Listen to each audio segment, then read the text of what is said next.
Hi viewers, welcome to our channel. ప్రస్తుతం మనతో పాటు ఇమ్మంది రామారావు గారు సీనియర్ జర్నలిస్ట్ ఉన్నారు. వారితో ఒకసారి మాట్లాడదాం. సార్ నమస్కారం. సార్ నమస్తే అండి. సార్, పవన్ కళ్యాణ్ గారు అండ్ త్రివిక్రమ్ గారు వీళ్ళ కాంబినేషన్ లో ఒక సినిమా సెట్ చేయాలని పెద్ద ప్రొడక్షన్ హౌస్ ట్రై చేస్తున్నట్టు వార్తలు అయితే రావడం చూస్తున్నాం సార్. మరి ఇప్పుడున్న ఈ పరిస్థితుల్లో అంటే పవన్ కళ్యాణ్ గారు డిప్యూటీ సీఎం గా ఫుల్ బిజీ ఉన్నారు. ఆయన 3 సినిమాలు కూడా షూటింగ్ కంప్లీట్ కి అండ్ రిలీజ్ కు రెడీగా అయితే ఉన్నాయి సార్. అయితే మరి ఈ సినిమాలని కంప్లీట్ చేసుకొని ఈ సినిమా చేస్తారా, అసలు త్రివిక్రమ్ గారితో సినిమా ఉంటుందా ఉండదా అని చెప్పేసి ఒక క్వశ్చన్ మార్క్ అయితే ఉంది. వీళ్ళిద్దరి కాంబినేషన్ అయితే ప్రేక్షకులు అయితే ఈగర్ గా వెయిట్ చేస్తున్నారు సార్. మరి మీరేం చెప్తారు సార్, త్రివిక్రమ్ గారి కాంబినేషన్ లో పవన్ కళ్యాణ్ గారి కాంబినేషన్ సినిమా వస్తుందా? ఇప్పుడు చాలా మంది విశ్లేషకులు ఇది సాధ్యపడదు అని విమర్శిస్తున్నారు. నోటుకు వచ్చి చెప్పడం కాదు, ఆయన పట్టుమని 1 నెల రోజులు దీని మీద కూర్చొని రాత్రులు షెడ్యూల్ వేసుకుంటే అయిపోతుంది. అవును, 40 రోజులు అవుతుందండి. కాదంటే ఎక్కువ టైం తీసుకున్నది ఓజీ కదా. ఎక్కువ టైం తీసుకోపోయేది ఏంటంటే సుజిత్ తాలూకు ఓజీ. దానికి ఎక్కువ గ్రాఫిక్స్ వర్క్ ఉంటుంది. It is a different world. It is an experiment from Tollywood అన్నమాట. అందువల్ల తీసుకుంటుంది. మిగతా ఉస్తాద్ భగత్ సింగ్ పూర్తిగా తయారైపోయింది, ఏదో ప్యాచ్ వర్క్ తప్ప. హరిహర వీరమ్మలో కూడా 10 days ఉంటుంది, వర్క్ ఉంటుంది అన్నమాట. హరిహర వీరమ్మలో కూడా ఇక్కడ మనం హరిహర వీరమ్మలో కూడా డైరెక్టర్ మారిపోయినాడు. డైరెక్టర్ మారిపోవడానికి కారణం ఆ వీరమ్మలు డైరెక్టర్ కృషికి ఆ సబ్జెక్టు మీద ఒక క్లారిటీ లేకపోవడం. ఇప్పుడు జ్యోతి కృష్ణ ఎవరో చేస్తున్నారు, ఏం రత్న తరకు కుమారుడు మాట. కానీ వాడు సాధ్యమైనంత వరకు నైట్ షెడ్యూల్ వేసుకుంటే మొత్తం అని ఫినిష్ అయిపోతాయి అన్నమాట.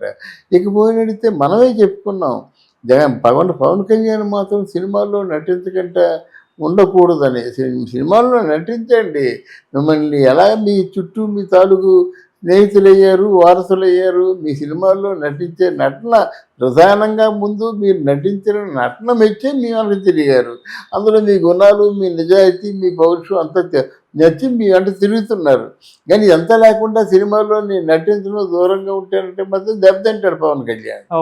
అందువలన ఇక్కడ త్రివిక్రమ్ శ్రీనివాస్తో సినిమా అవుతుందా అంటే అవుతుందని చెప్పడానికి చాలా ఉదాహరణలు ఉన్నాయి. ఎప్పుడైతే డైరెక్టర్కి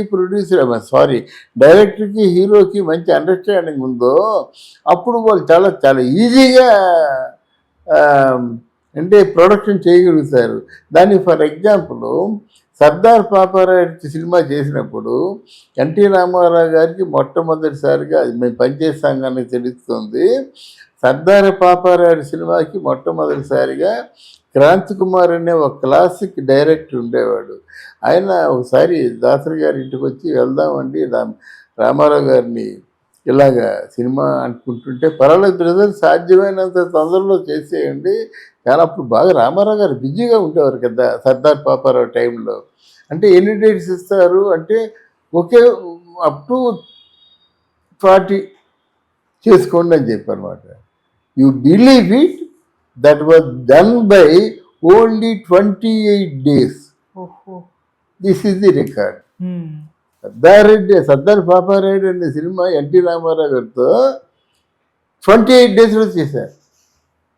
అందువల్ల ఎందుకు చెప్తున్నంటే డైరెక్టర్కి హీరోకి కనెక్టివిటీ ఉంటే అలా చేస్తారన్నమాట. హీరో పార్ట్ ఎంత ఉంటుందండి, అంతా కలిస్తే 15 రోజులు 10 రోజులు ఉంటుంది హీరో పార్ట్. విత్ కాంబినేషన్ వరకు అలా డిసైడ్ చేసుకుంటారు. అందువల్ల డే అండ్ నైట్లు పెట్టుకుంటారు. కాంబినేషన్ ఉన్న సీన్స్ అన్నీ ముందు తీసేస్తారు. అందులో ఎన్టీ రామారావు పాట వచ్చేస్తుంది కదా. కాంబినేషన్లో సీన్స్ అన్ని తీసేసినట్టయితే మిగతా సీన్స్ నైట్లో తీసేవచ్చు. ఆయన సోలో పాట ఉందంటే నైట్లో తీయచ్చు అన్నమాట. సోలో అంటే ఒకడని కాదు, రామారావు గారి తాలూకు సోలో, రామారావు గారు హీరోయిన్, రామారావు గారు ఇంకా ముఖ్యమైన విలనం, ముఖ్యమైన సన్నివేశాలు వాళ్ళ తాలూకు అనుకూలంగా మలుచుకుంటారు అన్నమాట. అయితే ఇలా కనెక్టివిటీ ఉంది కనుక త్రివిక్రమ్ శ్రీనివాస్ తాలూకు సినిమాలు ఉంటాయి. ఎందుకు ఉంటాయి అని అడగరే మీరు. త్రివిక్రమ్ శ్రీనివాస్ మంచి డైలాగ్ రైటరు, మంచి కథా రచయిత.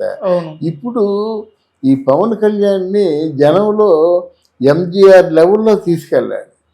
ఎంజీఆర్ సినిమాల్లో నటించాడు. ఎలా నటించాడంటే జనం ఆ గుడిసెల్లోకి వెళ్ళిపోవడం, వాళ్ళని ఆదరించడం, ఆ నీళ్లు తెప్పించడం, అందరికీ నీళ్లు వనరులు చేకూర్చడం, అలాగే బియ్యం అందరికీ ఉచితంగా ఇవ్వడం, వస్త్రాలు ఉచితంగా ఇవ్వడం, ఎవరికే కష్టాలైనా వెళ్ళిపోయి ఆదుకోవడం, రిక్షా పుల్లోస్ అందరికీ వర్షంలో కోట్లు ఇవ్వడం, ఎంత తెలివిగా కథలు అల్లుకునేవారు. అలాంటి పరిస్థితి పవన్ కళ్యాణ్కి వస్తుందన్నమాట. పవన్ కళ్యాణ్ ఎక్కడే పని చేసినప్పుడు కూడా సినిమాలో ఉంటుంది ఆ సన్నివేశం, అందువల్ల ఉండొచ్చు. ఇకపోతే మీరు ఇంకో ప్రశ్న అడిగారు ఏంటంటే, ఒక చిత్రమైన మలుపులు జరగనున్నాయి. ఇక్కడ అల్లు అర్జున్ దగ్గరికి సుకుమార్ కొంచెం డిస్టెన్స్ మెయింటైన్ చేస్తాడు. ఎందుకంటే అల్లు అర్జున్ డైరెక్టర్కి అల్లు అర్జున్కి వరుసగా 2 సినిమాలు చేయడం వల్ల ఈయనకి కొంచెం అంటే స్వాభిమానం అనుకుందాం, ఆ పేరే పెడదాం. మరి ఆయనకి స్వాభిమానం ఉంది. మళ్ళీ 2వ సినిమా 3వ సినిమా కలిసి పనిచేయరు. అయితే ఇక్కడ పుష్ప 2 అన్న సినిమా రిజల్ట్ బట్టి ఉంటుంది. మన రిజల్ట్ తెలిసినప్పుడు కూడా, అంచనా వేయగలిగినప్పుడు కూడా అది చెప్పకూడదు, కోపాలు వస్తాయి వాళ్ళకి. అనుభవిస్తే తెలుస్తుంది, చూస్తే తెలుస్తుంది కదా. కానీ ఇక్కడ సుకుమార్కి ఒక ప్లేస్ కావాలి. సుకుమార్ని ఎవరు మన పవన్ కళ్యాణ్కి ఏమీ తెలియదు అనుకుంటాం, కానీ చాలా మంచి లౌక్యుడు, మంచి తెలివితేటలు ఉన్నాయి, మంచి రాజకీయం తెలుసు. రంగస్థలంలో సుకుమార్ని అంతగా పొగడవలసిన అవసరం ఈయనకి లేదు, ఎవరికి పవన్ కళ్యాణ్కి లేదు.